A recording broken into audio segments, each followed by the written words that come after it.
Hi everyone, Air here. And this is one of those topics that I'm like, why is it that people don't get this?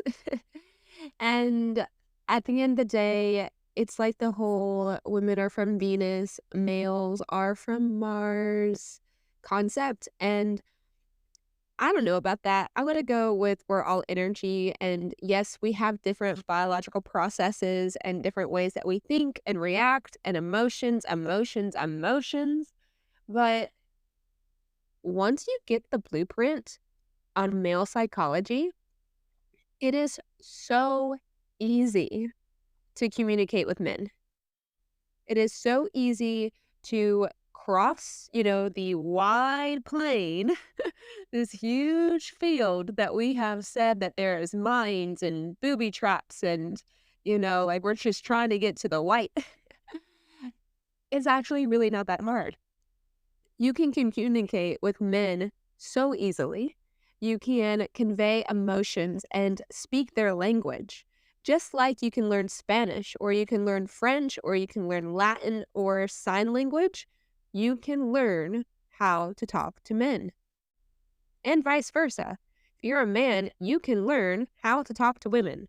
And this has been something that, particularly over the last few years, I've been fascinated with. I have a couple of brothers. I actually grew up as the eldest daughter, so I have two younger brothers. One of them is only a few years behind me, and then one of them is 16 years younger than me. So I really got to see what it was like to grow up with a brother and communicate and figure things out, and then also what it was like to see it from like the very beginning to who he is now, which is like in his actual preteens, which is so cute. With that, that's just one facet. Obviously, I am a daughter. I have my best friend, which is my dad. I love my dad so much, but I will be honest with you. He is not the strongest communicator, and he will tell you right to your face that that is not his strong suit. So, learning how to communicate with my father, learning how to communicate with my brothers, relationships. Ooh, relationships will teach you so much about where you are weak when it comes to communication. So I am in a relationship. I've been in relationships. They don't think the way we think. And I was actually on the phone with one of my clients yesterday, and she said, Air, I feel so betrayed. I don't know how to communicate with this man. I don't know what he wants. He's not speaking to me. He's withholding information. Every single time I try to communicate with him, he says I'm nagging or I'm complaining or I start, yelling and crying and like nothing is getting to him. And that is the reason that this podcast episode is here today. I'm going to tell you all the secrets. I'm going to be very straight up that the way women communicate is not the same way that men communicate. There are actual differences in our biology, the way we grow up, the society pressures that get put on us as far as women are very open with their emotions, very expected to be in connection with their hearts. Men don't have that. Men are told to be tough, to hold emotions in, to, shape up, buttercup type of vibe. So it's actually a breeding ground for miscommunication in a lot of different ways. And unless you go and, do like I did and just become a complete nerd and go and study psychotherapy and go and study spirituality and go and study human beings and behavior and psychology and become a relationship coach and, really start getting into unhealed trauma, unless you want to go do that, I suggest that you sit down, grab a pen and paper, get ready to take some notes because we are going into a mini boot camp today on this podcast episode about the differences. So here we go. I'm going to walk you through almost exactly as I walked through my client. And before I get into this, if you want to work one-to-one with me on any type of relationship, especially if you are overcoming a breakup or trying to work your way through a situationship or trying to become the magnetic goddess that I know you are, you need to go ahead and book an appointment with me. You can do that via Instagram, Air Kramer, and right there under, all of the lovely information, you're going to see the book now. Go ahead and book an appointment there. Or you can go ahead and email me at hello@airkramer.com and just request, the calendar. And we will get started. We will start resolving so many of these problems. I just get so giddy when I see people win. And I have been there. I've been in so many different circumstances and helped others go through so many different situations that it's just like Christmas Day when I see people win at love and win at relationships and heal and grow and thrive. So all that to say, yesterday I had this client and I was breaking down the differences between the male psychology and the female psychology. I'm going to start with females because let's be real, most of the time that if you're going to listen to how to talk to men as like a podcast episode, if you're a man, you already know how to talk to men. You get it. Like, I'm not really sure I have much value to be able to share in that department. But if you're a woman struggling to talk to a man, then that's why you're here. So, Goddess, I get it. I'm with you. Let's start right here. As a woman, when I talk to you as another woman, we can really pick up on each other's energy. Women have the limbic system, which is a part of our brains that has an emotional processing center. I'm getting really scientific on us, but, we'll get through it.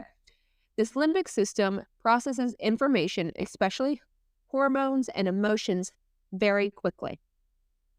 So let's say that I am talking with my best friend and she says something that hurts my feelings. And maybe I'm being sensitive that day. Maybe I'm on my period. Maybe she actually said something, a little bit off the cuff. But I look at her and I'm like, ouch, like, girl, like that hurt. Why would you say that? Or I say, this happened to me at, work and it hurt my feelings and I'm sharing it with my best girlfriend. The girlfriend immediately is going to be like, oh, it's like going to register so quickly about, she knows that emotion. Odds are she's felt that emotion. She's felt anger. She knows betrayal. She knows what it's like to be insulted. And the emotion gets processed super quickly as empathy. And then she's like, I'm so sorry. I didn't mean it that way. Or that wasn't my intention. Or something that goes along the lines of, I care about you. Let's fix this. Let's talk real quick. And that's what we do. We talk. Women talk. And we move forward in life. This is not necessarily the same case whenever you're not like super close with somebody, like another girlfriend. That's where grudges and resentments and anger really comes into play. A lot of emotions, maybe screaming and fighting. But at the end of the day, those emotions still get processed pretty quickly, which makes it easier to get to a resolve through words. All right, you know how I said get that pen and paper out? This is the first thing I want you to do. I want you to put on the left side of the upper portion of the paper, women. Draw a line through the middle, and on the other side, put men. Okay.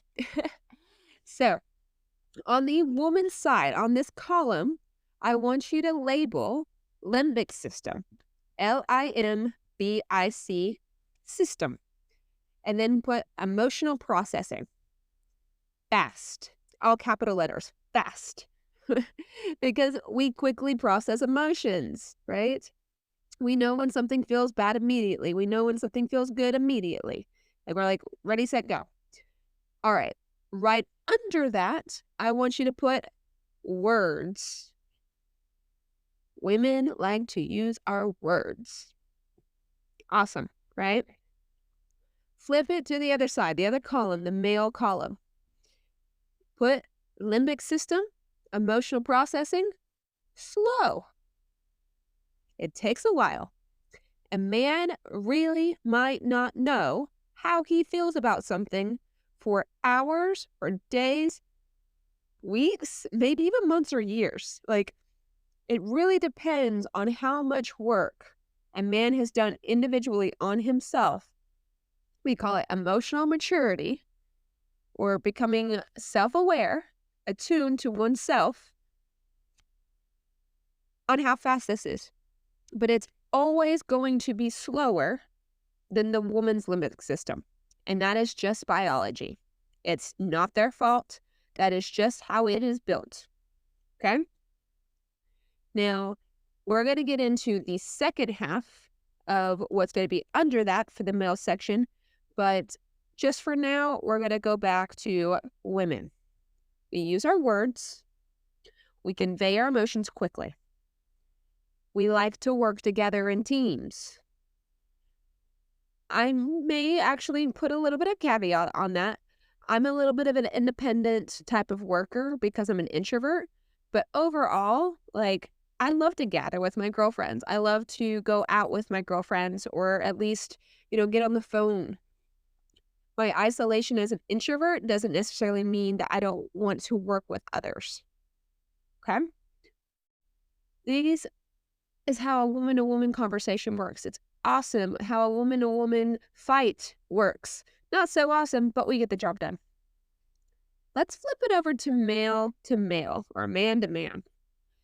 Men, when you get them together, they'll talk, but they don't talk like women talk. Like, they convey information. It's more like directions. It's more like short sentences. They're not really talking about emotions. They're talking about like, yo, I'm going to go out, get the skis. You load up, the truck with the beer. We're going to go up to this mountain. We're going to go ski on this mountain. We're going to go, eat at this place. It's very much like bullet points almost whenever they talk. They're not saying like how they really feel about the snow today. They might be like, it's cold, but they're not like super in tune with the emotional aspect of conversation. And that's just how men are, right? We've all been there. We've seen it. We've watched it. Male cave, XYZ. Well, when men get in fights, it's very much like that too. In fact, it's actually less. It's command, direction, and then something happens that's very different from women a majority of the time. An action happens. Women, a majority of the time, fight with their words. Even before a physical fight may happen, a lot of words get said first. Versus males are way more action-based, which is kind of interesting because I've been in situations where I've witnessed males get in fights and they throw like a punch or two and then they turn around and like they're settled. Like the peace is restored, like especially amongst like best friends or like males that aren't, super enemies. Like it's like respect, punch, peace. I've actually seen males get in a fight with each other, throw a couple of punches or shove just to like assert dominance on their egos, and then they're getting a beer like 30 minutes later, just talking about whatever, laughing about whatever. Like, that does not happen with women. Women, if we got to the point where we were in a physical fight with each other, we 100%, we're not talking for the rest of our lives. Like, we're done. Like, it's over. So go back to that piece of paper, and under the male section, under the limbic system, you put action. Because males are dominated by actions, not by their words. Case in point here. When it's male to male, it's pretty simple. When it's female to female, it's still pretty simple. It's when we cross over on the sexes that we get kind of like frazzled. So that's why you're here. That's why we're breaking this down. A woman will tell a man so many times how she feels about something. When women are actually breaking up with men, they go through this process where there was actually weeks or even months or maybe even years of them trying to share how they felt about something, and the resolve never happened, or they never felt seen or heard, or they said that they were unhappy, right? Talking to like a blank board, nothing ever changed. Versus the male, whenever they finally, quote unquote, decide to leave, the woman decides to leave, is shocked. Because for him, he may have like saw it as like a little bit of a threat, but not the type of threat that like ruins a relationship. That could go back to the limbic system, or it could go back to the whole words and actions theory. A male is very different. A male will say through his actions that he doesn't like something. And that will show up on how he treats you as a woman. He'll spend less time with you. He won't take you to as many places. He won't nourish you with as much compliments. And I know those are words, but in his mind, those are like steps of actions that he has to take in order to accomplish something. He won't buy you as many gifts. Like, it's more action-based. When a woman is trying to say that something doesn't feel good, or she is trying to say that you are hurting me, saying it through words is not going to get the job done. Unless, again, he is that high value, self-aware, has done the work, very in tune with his emotions. Still going to take him longer, but he's done that portion of his life progress to like cross over, which is what you're doing right now, by the way. You are learning the male psychology so that you can meet him over on his side. You are doing the work by listening to this. So unless he's done the opposite, then the strings get crossed, okay?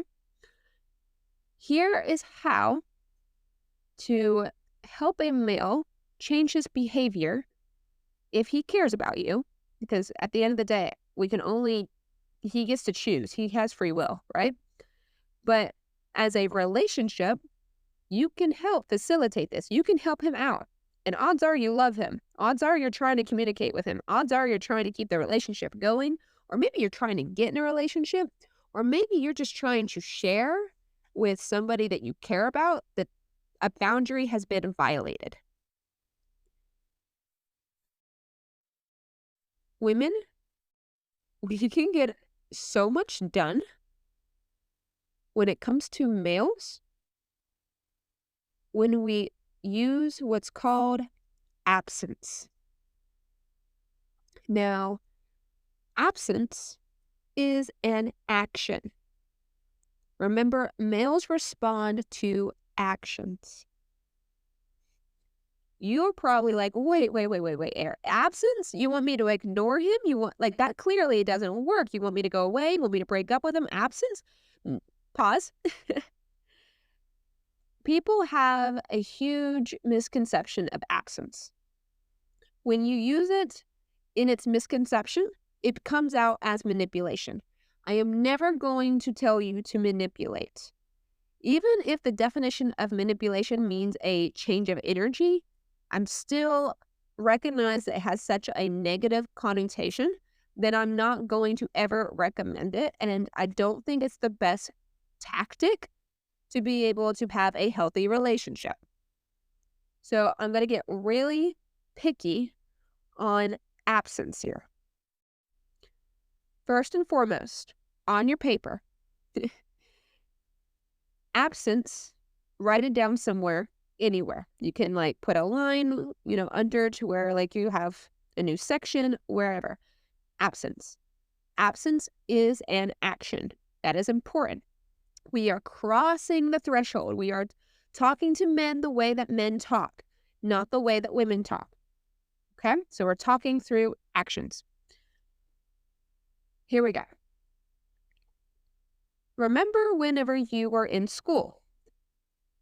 When you went to school, you were present. Everyone knew where you were. Everyone saw you. They could talk to you. They could engage with you. They saw if you were feeling well. They saw if you weren't feeling well.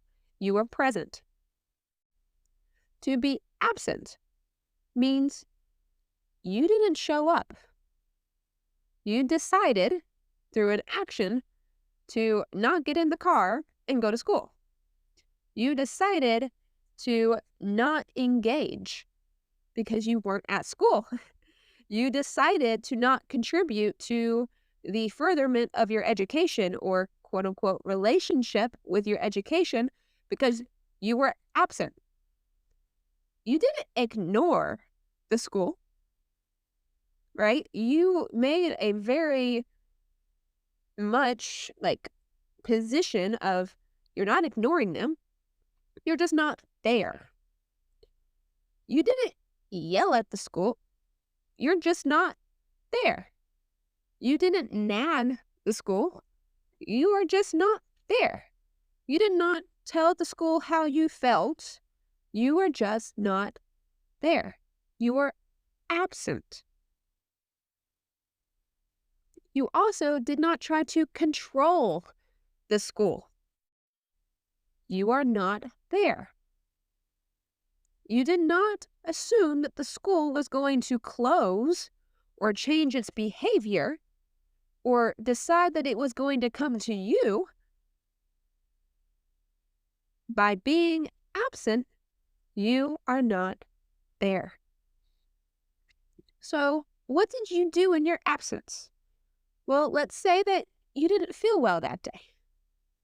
You decided, while being absent from the school, that you were going to take care of yourself, that you were going to have a nutritious meal, that you were going to have a self-care day, that you were going to heal, that you were going to invest in yourself. Maybe you were going to read a book or, listen to some music that makes you feel good about yourself.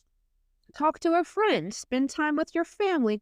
You were absent from school while investing in yourself. Here is the beautiful part.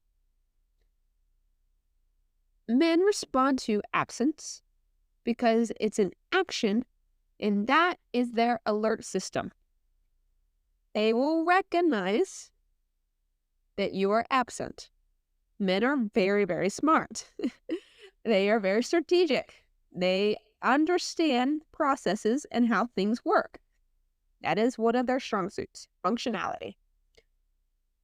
He will recognize that way faster than he recognizes a bad mood.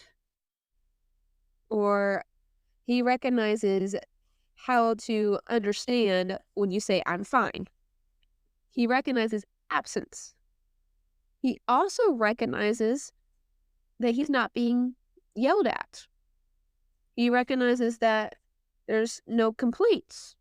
He recognizes that there's no one trying to control his life.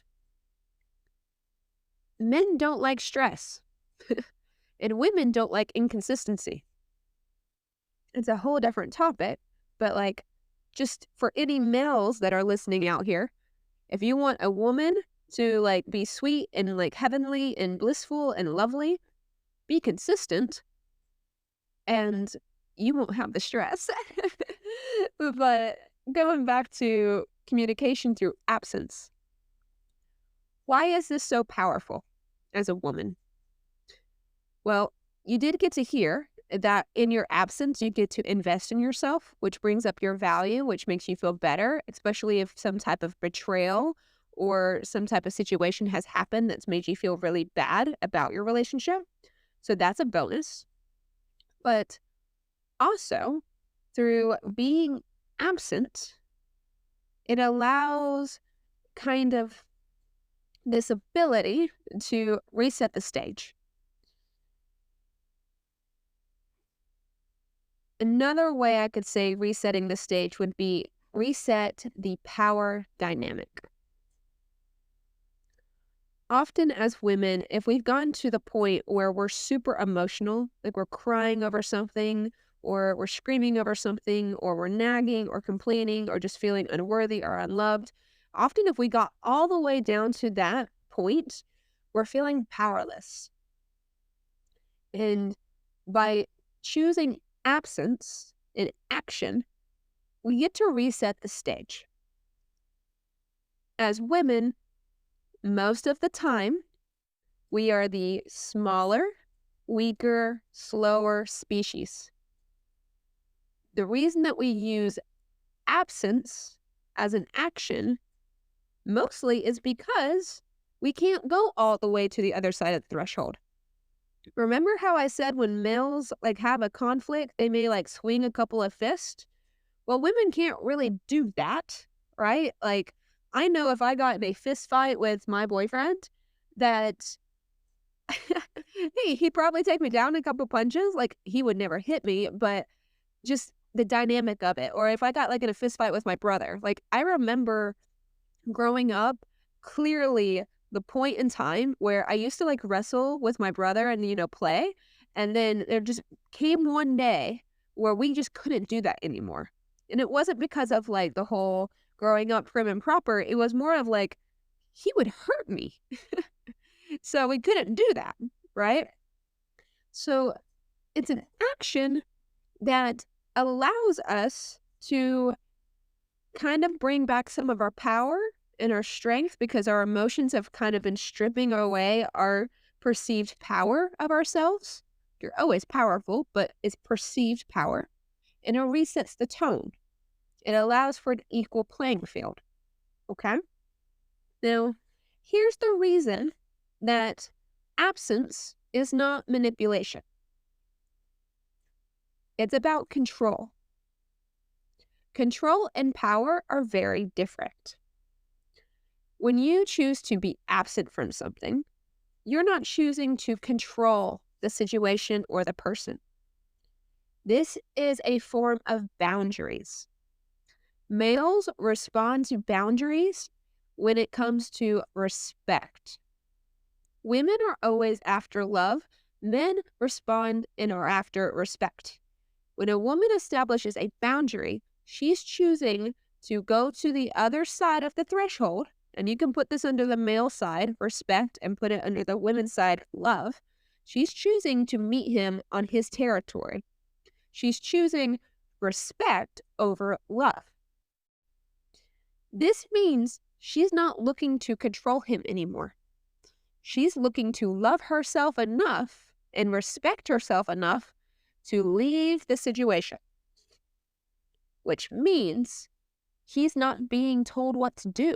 He's not being controlled. He gets to choose how he's going to show up next, what he's going to do next.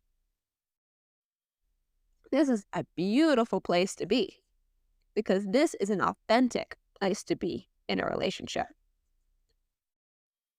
When you are okay, I don't like being lied to. I don't like being betrayed. I don't like XYZ behavior. It hurts me. I am going to choose power to leave this situation because it is painful and I deserve better. That is a boundary. You are not trying to control them. You're not saying change your behavior. You're not saying do X, Y, or Z or else I'm not going to love you. You are just choosing to say, okay, I love you, but this is not working for me. I need to take a step back. That just immediately makes you feel a little bit more like your self-worth is back. Your self-control is back. There's more peace again in the relationship. Now, this does not work if you're trying to control the person. That is manipulation.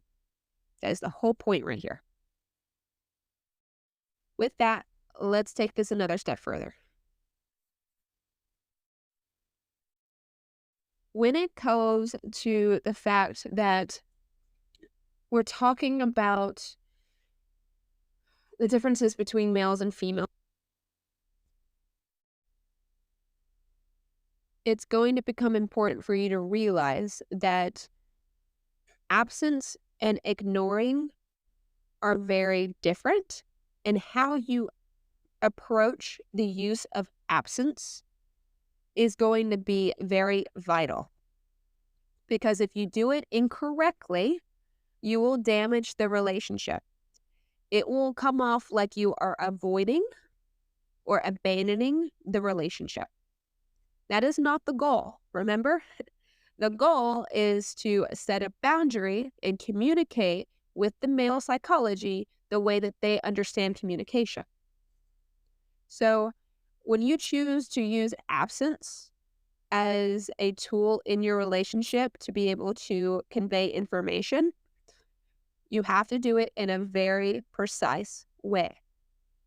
You can't just say ghost and gone.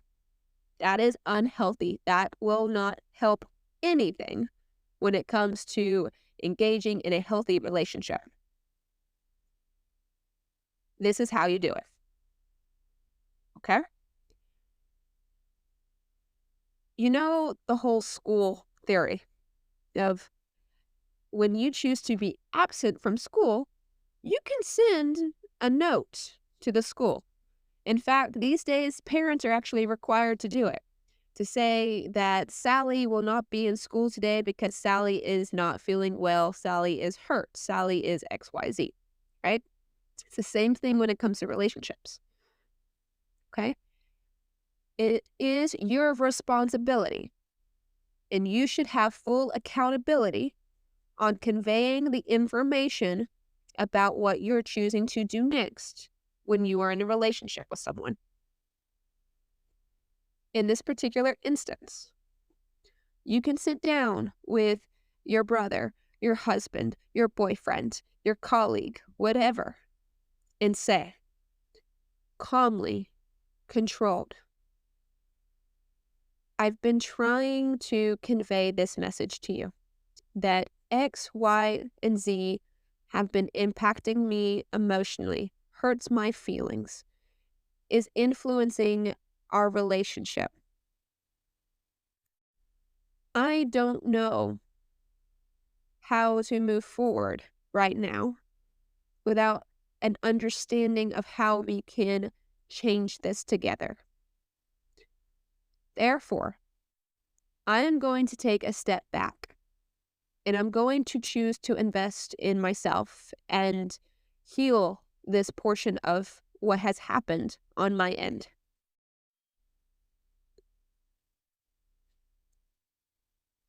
Honestly, that's enough. You can go into wide detail, but at that point, it goes back into the words territory, and it's probably not going to be enough.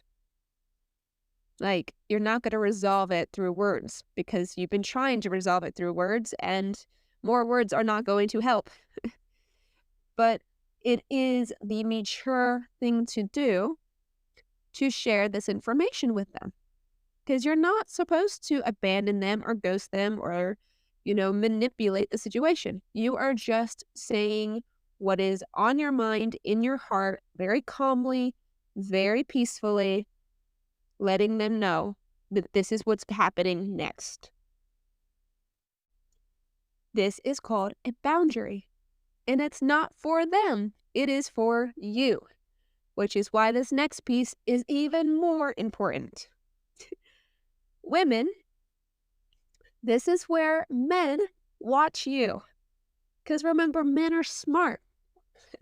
Maybe not emotionally, but strategically, but like functionality-wise, they are so smart. They're going to see what you do. They're going to watch. If they see that you say this and you choose to walk away, are you actually a woman of your word?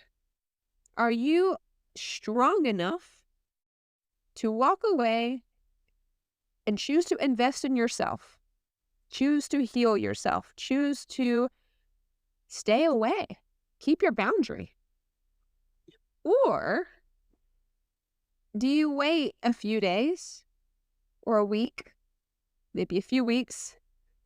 We call some of this no contact. That's a whole different topic. But do you choose that you go back to this person, this male, even though no actions have been done to resolve the problem? This happens a lot with women that have low self-esteem or low confidence, or women that just feel like they just love this man so, so, so much, right? And they're like, I want to take him back. I miss him. I love him. I get it. I 100% get it. I have been there. It is rough. Okay? But we are talking about having a healthy relationship, not just a relationship. You can be lonely and miserable and be in a relationship. I don't know why you want to be that way when you could have the opposite. You can have a strong, peaceful, happy, healthy relationship. And that is why we're here. That's why we're having this conversation. Is, do you respect yourself enough to keep this boundary? It's going to require some patience. It is going to require a lot of self-respect and a lot of self-love. And mostly, you should be investing in yourself, increasing your value, because they're watching that. Because men are smart. Men look at women and they're like, ooh, she is a prize. There's a reason I like that woman, right? There's a reason I want to be with that woman. There's a reason I chose that woman. There's a reason I love that woman. But he's watching you, right? The male is programmed to problem solve. They are so good at solving problems. I know for a fact that when I want to talk about my feelings and, have some empathy and be able to like just cry it out, I call my girlfriends. I know when I need something solved, I call my guy friends, right? I call my dad. Like, problem solving is their forte. They thrive on it. If you keep that boundary, invest in yourself, use absence correctly, if the male values you, if the male respects you, if the male is engaged in the connection, the relationship, he's going to take steps to fix the problem. He's going to do it. Now, depending on how emotionally engaged this man is, how stubborn he is, and how much he's invested in the relationship will be the 3 influences on how quickly this resolution happens. And if there is no resolve, if for whatever reason, and this always happens, he always contacts you, always. But if for whatever reason he doesn't, that shows you he doesn't care. Which is the most beautiful piece of advice and communication and luxury that you can have, because that means you have closure. You can move forward. Awesome. Hooray. Good. See ya. Sayonara. Adios. Absence. With males, they will also go into, I don't want to call it mind games because they don't always do this. Not all males are going to do this, but they will test you. They will come back and maybe they don't have the solution, but they miss you, right? Because males also do have emotions. They also have other body parts that miss you. This is where, again, your choice of absence has to be met with your boundary. Are they coming to solve the problem, or are they coming to test you to see if you are serious about your boundary? Males respond to respect and actions. The best action that you can take in a majority of cases is the use of your absence, because you don't have a lot of other choices when it comes to your actions. Okay? It is not a form of manipulation. If you try to use it that way, it will not work. It is not a form of getting your way. If you try to use it that way, it will destroy the relationship. This entire message was not about a power play. In fact, you are a horrible person if that's what you're trying to do this for. Like, get off my podcast. Like, I love you, but we need to go 1-to-1 and figure this out together on like a coaching call. not on this podcast. This podcast is about figuring out who you are. That's why I named it the Who Am I podcast. And who you are is a beautiful soul, a goddess that doesn't have to take advantage of other people or manipulate other people to get her way, because she's already a goddess. She's already beautiful. She's already talented. She's already intelligent and funny and worthy. You're already enough. This entire episode was purely to help you understand how to communicate with a man, how to bridge the gap, how to have a healthier, happier relationship. And even if it's not with this person, how to have a happy, healthier relationship with a male that is worthy of your attention and love and all of the gifts that you bring to this world. So that's it.